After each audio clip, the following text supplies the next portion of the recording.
I'm not a picky eater, but I don't like bananas. I don't know why, but this fruit is just plain stupid. Why would God create a fruit that isn't perfectly round? Who on earth gets obsessed with bananas anyway? The answer is, yes, these guys. Who doesn't love minions? They look like yellow beans with big eyes, short stubby limbs, squishy bouncy. And evil? But have you ever asked questions about these adorable little creatures? Like, where do they come from? Why do they only serve evil masters? Or darker yet, could they actually be transformed children? Hello to all you dreamers, theory fans, and mind-blowing plot twist lovers. Yeah, I know it's weird, but today we don't have a Deadpool video. But let's talk about something with less blood, more cuteness, but also more evil. Minions, the truly villainous creatures, hiding behind their adorable appearance. So what's their real nature? Welcome to the Theory Hub, where we talk about things that definitely won't happen. But at least it's interesting. And I'm Lander. Today's theory is, are minions really just little kids? Intriguing, right? So, shall we get started? First, you might argue that in the Minions origin movie, the filmmakers explained that the minions are an ancient species on Earth, having lived since the time of the dinosaurs. They are obsessed with finding a powerful villain to serve.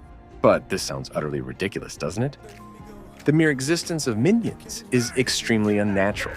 Even every child knows from the Lion King that life is a circle called the circle of life.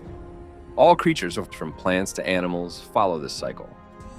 Creatures are born, consume each other, reproduce to create the next generation, and then die. But the minions don't follow this pattern. They are immortal, never age, and certainly never reproduce since they are a bunch of guys. They can also withstand extreme heat and breathe without oxygen, because there's a scene where a minion gets flung out into the stratosphere and nothing happens to him. Even eating is necessary for these creatures, as their liking for bananas is purely instinctual. Similar to the Titans in Attack on Titan, these creatures don't need nutrients to survive, but they still eat humans as an instinct. So the idea that minions are an Earth species is impossible.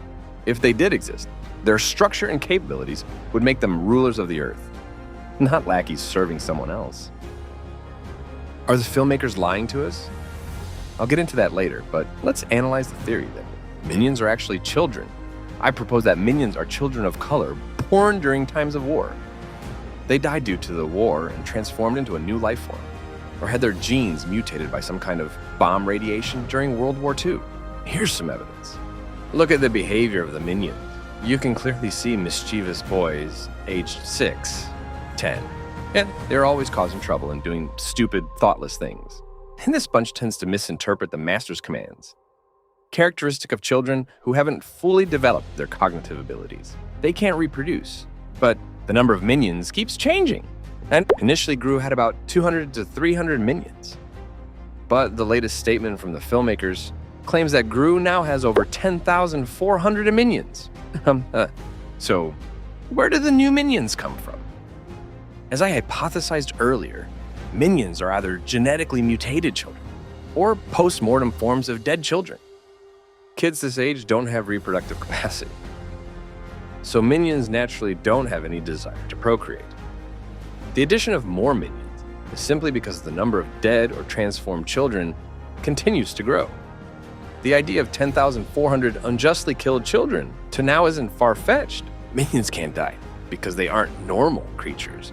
They're cursed souls of dead children. Once something has died, it can't die again, right? So why do the minions serve evil masters? Minions always seek out villains to serve because they think they need to do that to survive. Children in war times saw adults as the bad guys. They were forced to obey and follow adults who were either their parents or those who enslaved them. If they didn't comply, these children would be deprived of food or beaten. This fear formed an instinct within them. Even after death and transformation into minions, this instinct remained. So minions always seek out evil figures to serve because they consider it a survival instinct. The fact that some minions have just one eye isn't quite noteworthy. If you've watched Slumdog Millionaire, you know that orphaned kids back then often had their eyes burned. A one-eyed child or a blind child or those with physical impairments were easier to use for begging. Minions having one eye might be because when they were alive, One eye was burned to make them beggars. After they died and became minions, they still had one eye. Another theory is that these children were lab subjects or Jewish prisoners. Minions always wear safety goggles. This design might come from when they were alive. They were children used as test subjects in labs. One-eyed minions might have been defective lab experiments with one eye removed. Another angle is that the minions' design resembles the protective gear used by British escapees from submarines. So minions could be children held for experimentation in underground ocean land. The events in the Minions origin movie might not be true. It could be a false memory, formed from what these kids were told when they were alive. Kids were told stories about prehistoric times, dinosaurs, and historical war periods. Based on those stories, after dying and becoming minions, they transformed those stories into false memories, thinking they were creatures from Earth's early days. But in reality, they're just kids who died in some historical massacre. It's hard to pinpoint when minions first appeared because, as we know, history is filled with child massacres, primarily colored in Jewish children. However, this theory reminds me of the biblical event. King Herod, fearing the birth of Jesus, massacred all the children at that time. If you link it to the Bible and God, it explains a lot about the minions. Minions are children who died because of King Herod's fear of Jesus' birth. So after dying and becoming minions, the instinct to find God and serve him like obedient followers remains within them. Their constant search for a master is equivalent to lost children seeking God to worship and follow. One more theory about the minions' bodies. Minions can be seen as superhuman. Their bodies can withstand all sorts of damage, endure cold, and don't require oxygen. In movies, what type of creature exhibits these traits? Right, the bodies of minions are artificial robots. This reminds me of a game with a similar story. It's Five Nights at Freddy's. The animatronic animals in this game are souls of dead children inhabiting robotic bodies. Minions might be a similar case. Dead children possessing new machine bodies. In Five Nights at Freddy's, the souls of dead children turn evil after dying.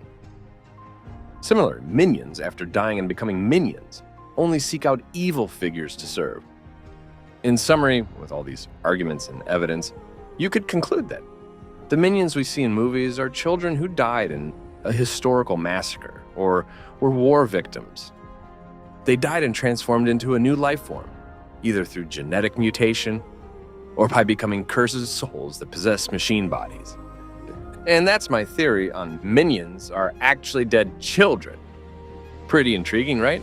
I hope my theory doesn't keep you up at night. This is Lander from the Theory Hub. Sad that there's no Deadpool video today. But I think this theory is interesting enough for us to discuss, right? If you enjoyed it and want to see more videos like this, please like and subscribe to the Theory Hub so we can make more videos like this. Have a great day, everyone.